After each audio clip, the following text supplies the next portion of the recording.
जय। श्री हनुमान जी की जय। मंगलवार व्रत की प्रामाणिक और पौराणिक कथा। ऋषिनगर में केशव दत्त ब्राह्मण अपनी पत्नी अंजलि के साथ रहता था। केशव दत्त के घर में धन संपत्ति की कोई कमी नहीं थी। नगर में सभी केशव दत्त का सम्मान करते थे। अंजलि और केशव दत्त प्रति मंगलवार को हनुमान जी की पूजा करते, विधिवत मंगलवार का व्रत रहते। लेकिन केशव दत्त संतान न होने से बहुत चिंतित रहता था, लेकिन उसने व्रत करना नहीं छोड़ा। केशव दत्त हनुमान जी की पूजा करने के लिए जंगल में चला गया। उसकी पत्नी अंजलि घर में रहकर मंगलवार का व्रत करती रही। एक मंगलवार को अंजलि ने व्रत किया, लेकिन किसी कारणवश उस मंगलवार को अंजलि हनुमान जी का भोग नहीं लगा सकी, तो उस दिन वह भी सूर्यास्त के बाद भूखी ही सो गई और अगले मंगलवार को हनुमान जी को भोग लगाए बिना भोजन नहीं करने का प्रण कर लिया। 6 दिन तक अंजलि भूखी प्यासी रही। 7वें दिन मंगलवार को अंजलि ने हनुमान जी की पूजा की, लेकिन तभी भूख प्यास के कारण अंजलि बेहोश हो गई। हनुमान जी ने उसे स्वप्न में दर्शन देकर कहा, उठो पुत्री, मैं तुम्हारी पूजा पाठ से बहुत प्रसन्न हूँ। तुम्हें सुंदर और सुयोग्य पुत्र होने का वर देता हूँ। ये कहकर हनुमान जी अंतर ध्यान हो गए। तत्काल अंजलि ने उठकर हनुमान जी को भोग लगाया और स्वयं भोजन किया। हनुमान जी की अनुकंपा से अंजलि ने एक सुंदर शिशु को जन्म दिया। मंगलवार को जन्म लेने के कारण उस बच्चे का नाम मंगल प्रसाद रखा गया। कुछ दिनों बाद अंजलि का पति केशव दत्त भी घर लौट आया। उसने मंगल को देखा तो अंजलि से पूछा, ये सुंदर बच्चा कौन है? अंजलि ने खुश होते हुए हनुमान जी के दर्शन देने और पुत्र प्राप्त होने का वरदान देने की सारी कथा सुना दी। लेकिन केशव दत्त को उसकी बातों पर विश्वास नहीं हुआ। उसके मन में पता नहीं कैसे यह कलुषित विचार आ गया कि अंजलि ने उसके साथ विश्वासघात किया है। अपने पापों को छिपाने के लिए अंजलि झूठ बोल रही है। केशव दत्त ने उस बच्चे को मार डालने की योजना बनाई। एक दिन केशव दत्त स्नान के लिए कुएं पर गया। मंगल भी उसके साथ था। केशव दत्त ने मौका देखकर मंगल को कुएं में फेंक दिया और घर आकर बहाना बना दिया, मंगल तो कुएं पर मेरे पास पहुंचा ही नहीं। केशव दत्त के इतना कहने के ठीक बाद मंगल दौड़ता हुआ घर लौट आया। केशव दत्त मंगल को देखकर बुरी तरह हैरान हो उठा। उसी रात हनुमान जी ने केशव दत्त को स्वप्न में दर्शन देकर कहा, तुम दोनों के मंगलवार के व्रत करने से प्रसन्न होकर पुत्र जन्म का वर मैंने दिया था, फिर तुम अपनी पत्नी पर संदेह क्यों करते हो? उसी समय केशव दत्त ने अंजलि को जगाकर उससे क्षमा मांगते हुए स्वप्न में हनुमान जी के दर्शन देने की सारी कहानी सुनाई। केशव दत्त ने अपने बेटे को हृदय से लगाकर बहुत प्रेम किया। उस दिन के बाद सभी आनंद पूर्वक रहने लगे।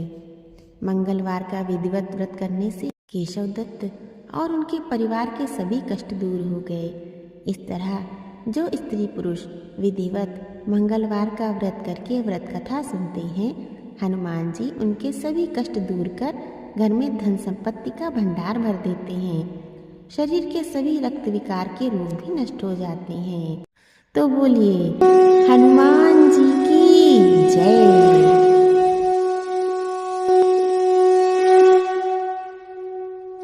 बोलिए श्री बजरंगबली की जय। हनुमान जी की कृपा की कथा। एक बार नैमिषारण्य तीर्थ में 80,000 मुनि एकत्र होकर पुराणों की गाथा श्री सूत जी से पूछने लगे, हे महामुनि, आपने हमें अनेक पुराणों की कथाएं सुनाई हैं। अब कृपा करके हमें ऐसा व्रत और कथा बताएं जिसके करने से संतान की प्राप्ति हो, मनुष्यों को रोग, शोक, अग्नि, सर्व दुख आदि का भय दूर हो, क्योंकि कलयुग में सभी जीवों की आयु बहुत कम है। फिर इस पर उन्हें रोग चिंता के कष्ट लगे रहेंगे तो फिर वह श्री हरि के चरणों में अपना ध्यान कैसे लगा सकेंगे? श्री सूत जी बोले, हे मुनियों, आपने लोक कल्याण के लिए बहुत ही उत्तम बात पूछी है। एक बार युधिष्ठिर ने भगवान श्री कृष्ण से लोक कल्याण के लिए यही प्रश्न किया था। तब भगवान श्री कृष्ण ने उन्हें एक प्राचीन कथा सुनाई थी। उसे आप लोग भी ध्यानपूर्वक सुनिए। कुंडलपुर नामक एक नगर था। उसमें नंदा नामक एक ब्राह्मण रहता था। भगवान की कृपा से उसके पास सब कुछ था, फिर भी वह दुखी था। इसका कारण ये था कि ब्राह्मण की स्त्री सुनंदा के कोई संतान न थी। सुनंदा पतिव्रता थी, भक्तिपूर्वक श्री हनुमान जी की आराधना करती थी। मंगलवार के दिन व्रत करके अंत में भोजन बनाकर हनुमान जी का भोग लगाने के बाद स्वयं भोजन करती थी। एक बार मंगलवार के दिन ब्राह्मणी गृह कार्य की अधिकता के कारण हनुमान जी को भोग न लगा सकी, तो इस पर उसे बहुत दुख हुआ। सुनंदा ने कुछ भी नहीं खाया और अपने मन में प्रण किया कि अब तो अगले मंगलवार को ही हनुमान जी का भोग लगाकर अन्न जल ग्रहण करूंगी। ब्राह्मणी सुनंदा प्रतिदिन भोजन बनाती, श्रद्धापूर्वक पति को खिलाती, परंतु स्वयं भोजन नहीं करती और मन ही मन श्री हनुमान जी की आराधना करती थी। इसी प्रकार 6 दिन गुजर गए और ब्राह्मणी सुनंदा अपने निश्चय के अनुसार भूखी प्यासी निराहार रही। अगले मंगलवार को ब्राह्मणी सुनंदा प्रातः काल ही बेहोश होकर गिर पड़ी। ब्राह्मणी सुनंदा की इस असीम भक्ति के प्रभाव से श्री हनुमान जी बहुत प्रसन्न हुए और प्रकट होकर बोले, सुनंदा, मैं तेरी भक्ति से बहुत प्रसन्न हूँ, तू उठ और वर मांग। सुनंदा अपने आराध्य देव श्री हनुमान जी को देखकर आनंद की अधिकता से विह्वल हो श्री हनुमान जी के चरणों में गिरकर बोली, हे प्रभु, मेरी कोई संतान नहीं है, कृपा करके मुझे संतान प्राप्ति का आशीर्वाद दे, आपकी अति कृपा होगी। श्री महावीर जी बोले, तेरी इच्छा पूर्ण होगी, तेरे एक कन्या होगी, उसके अष्टांग प्रतिदिन सोना दिया करेंगे। इस प्रकार कहकर श्री महावीर जी अंतर ध्यान हो गए। ब्राह्मणी सुनंदा बहुत हर्षित हुई और सभी समाचार अपने पति से कहा।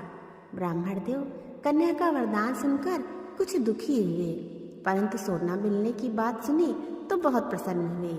विचार किया कि ऐसी कन्या के साथ मेरी निर्धनता भी समाप्त हो जाएगी। श्री हनुमान जी की कृपा से ब्राह्मणी सुनंदा गर्भवती हुई और 10वें महीने में उसे बहुत ही सुंदर पुत्री प्राप्त हुई। यह पुत्री अपने पिता के घर में ठीक उसी तरह से बढ़ने लगी जिस प्रकार शुक्ल पक्ष का चंद्रमा बढ़ता है।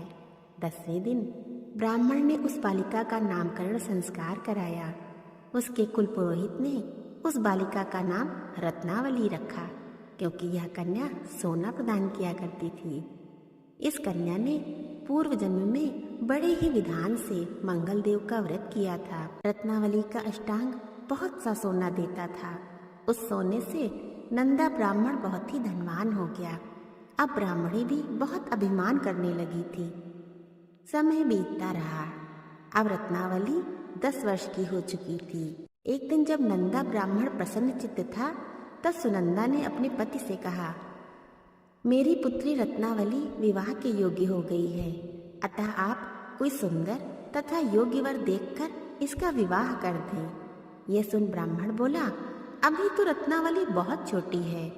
तब ब्राह्मणी बोली, शास्त्रों की आज्ञा है कि कन्या 8वें वर्ष में गौरी, 9 वर्ष में रोहिणी, 10वें वर्ष में कन्या और इसके पश्चात रजस्वला हो जाती है। गौरी के दान से पाताल लोक की प्राप्ति होती है, रोहिणी के दान से बैकुंठ लोक की प्राप्ति होती है, कन्या के दान से इंद्रलोक में सुखों की प्राप्ति होती है। अगर हे पतिदेव रजस्वला का दान किया जाता है तो घोर नरक की प्राप्ति होती है। इस पर ब्राह्मण बोला, अभी तो रत्नावली मात्र 10 ही वर्ष की है और मैंने तो 16-16 साल की कन्याओं के विवाह कराए हैं, अभी जल्दी क्या है। तब ब्राह्मणी सुनंदा बोली, आपको तो लोभ अधिक हो गया लगता है। शास्त्रों में कहा गया है, माता पिता और बड़ा भाई रजस्वला कन्या को देखते हैं तो वह अवश्य नरकगामी होते हैं। तब ब्राह्मण बोला, अच्छी बात है, कल मैं अवश्य ही योग्य वर की तलाश में अपना दूत भेजूंगा। दूसरे दिन ब्राह्मण ने अपने दूत को बुलाया और आज्ञा दी, जैसी सुंदर मेरी कन्या है वैसा ही सुंदर वर उसके लिए तलाश करो। दूत अपनी स्वामी की आज्ञा पाकर निकल पड़ा। पंपई नगर में उसने एक सुंदर बालक को देखा। ये बालक एक ब्राह्मण परिवार का बहुत गुणवान पुत्र था। इसका नाम सोमेश्वर था। दूत ने इस सुंदर व गुणवान ब्राह्मण पुत्र के बारे में अपने स्वामी को पूर्ण विवरण दिया। ब्राह्मण नंदा को भी सोमेश्वर अच्छा लगा। फिर शुभ मुहूर्त में विधि पूर्वक कन्यादान करके ब्राह्मण ब्राह्मणी संतुष्ट हुए। परंतु ब्राह्मण के मन में तो लोभ समाया हुआ था। उसने कन्यादान तो कर दिया था, पर वह बहुत खिन्न भी था। उसने विचार किया कि रत्नावली तो अब चली जाएगी और मुझे इससे जो सोना मिलता था वह अब मिलेगा नहीं। मेरे पास जो धन था कुछ तो इसके विवाह में खर्च हो गया और जो शेष बचा है वह भी कुछ दिनों पश्चात समाप्त हो जाएगा। मैंने तो इसका विवाह करके बहुत बड़ी भूल कर दी है। अब कोई ऐसा उपाय हो कि रत्नावली मेरे घर में ही बनी रहे, अपनी ससुराल न जाए। लोभ रूपी राक्षस ब्राह्मण के मस्तिष्क पर छाता जा रहा था। रात भर अपनी शैया पर बेचैनी से करवट बदलते बदलते ब्राह्मण ने एक बहुत ही क्रूर निर्णय लिया। उसने विचार किया कि जब रत्नावली को लेकर उसका पति सोमेश्वर अपने घर के लिए जाएगा तो वह मार्ग में छिपकर सोमेश्वर का वध कर देगा और अपनी लड़की को अपने घर ले आवेगा, जिससे नियमित रूप से उसे सोना भी मिलता रहेगा और समाज का कोई मनुष्य उसे दोष भी न दे सकेगा।